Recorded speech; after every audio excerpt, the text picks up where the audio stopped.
चीज देखने को मिल रही है विच इज दैट कि यहाँ दो लफ्ज अलजेब्रिक एक्सप्रेशंस को डिस्कस करना है। अलजेब्रिक एक्सप्रेशन में दो लफ्ज बचा है, एक अलजेब्रा, दूसरा है एक्सप्रेशंस। पहले हम देखेंगे अलजेब्रा क्या होता है और उसके बाद एक्सप्रेशन। तो पहले आ जाते हैं बच्चों अलजेब्रा पे। बेटा अलजेब्रा मैथ्स का ब्रांच है, मैथ्स की ब्रांच है, और ये मैथ्स है अलजेब्रा ऑफ अननोन क्वांटिटीज। ठीक है, अलजेब्रा हम क्या डिस्कस करते हैं, मैथ्स ऑफ अननोन क्वांटिटीज। ठीक है, और इसका आइडिया किसने दिया था, पहले मैं जरा बताना भूल गई तो अब बता देती हूँ। तो अलजेब्रा का आइडिया किसी को पता है यहाँ पे किसने दिया था? चलो भी सुनो किसने दिया था। And I feel very proud to share this fact with you कि अलजेब्रा हमारे मुस्लिम साइंटिस्ट थे अल-ख्वारिज़मी, उन्होंने बुक लिखा था अलजेब्रा, और उन्होंने दुनिया को अलजेब्रा के बारे में बताया था। तो अलजेब्रा क्या है बच्चों, मैथ्स ऑफ अननोन क्वांटिटीज। ठीक है, और ये इस किस्म का नजर आती है, अलजेब्रिक एक्सप्रेशन है इस किस्म के होते हैं, x+1, ये एक अलजेब्रिक एक्सप्रेशन है, इज इक्वल टू 0। ठीक है, ये एक अलजेब्रिक एक्सप्रेशन है। सिमिलरली ये देखो,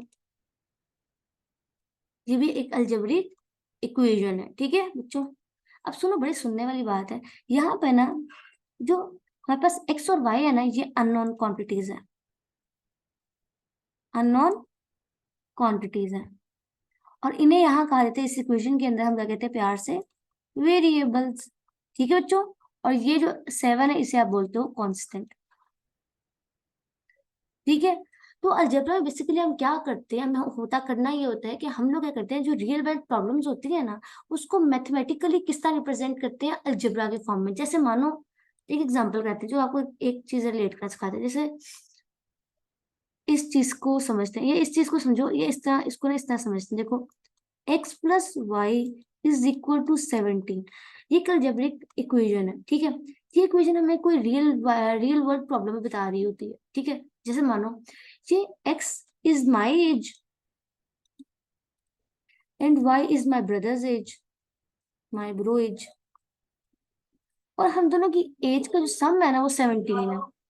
ठीक है, आपने देखा किस तरह, इस तरह अलजेब्रिक इक्वेशन में एक रियल वर्ल्ड प्रॉब्लम है। तो यहाँ से ना एक दूसरा हैशटैग निकलता है हमारे लिए कि जो अलजेब्रा है ना, अलजेब्रा वो प्रॉब्लम सॉल्विंग के लिए भी यूज होता है, प्रॉब्लम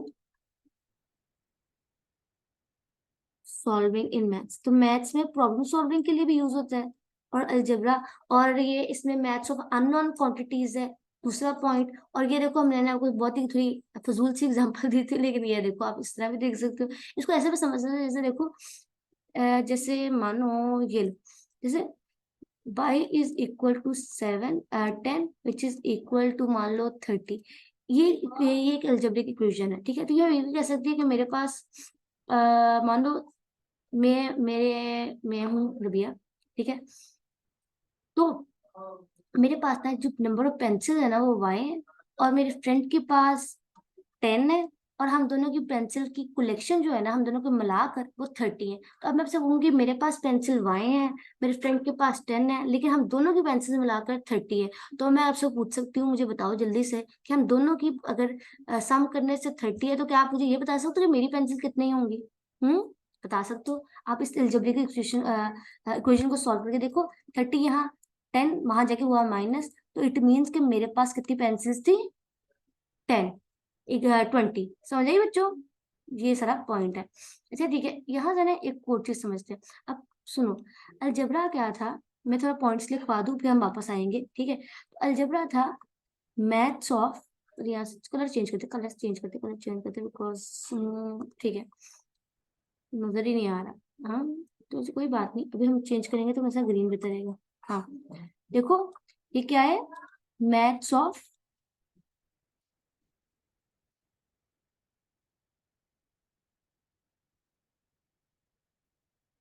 अननोन क्वांटिटी है, और इसमें हम लोग यूज करते हैं, और जो अननोन वेरिएबल्स है ना, और unknown quantities are actually they are variables. क्या होती है बच्चों? वेरिएबल्स। और अलजेब्रा को हम यूज करते हैं प्रॉब्लम सॉल्विंग के लिए in maths, problem solving in maths.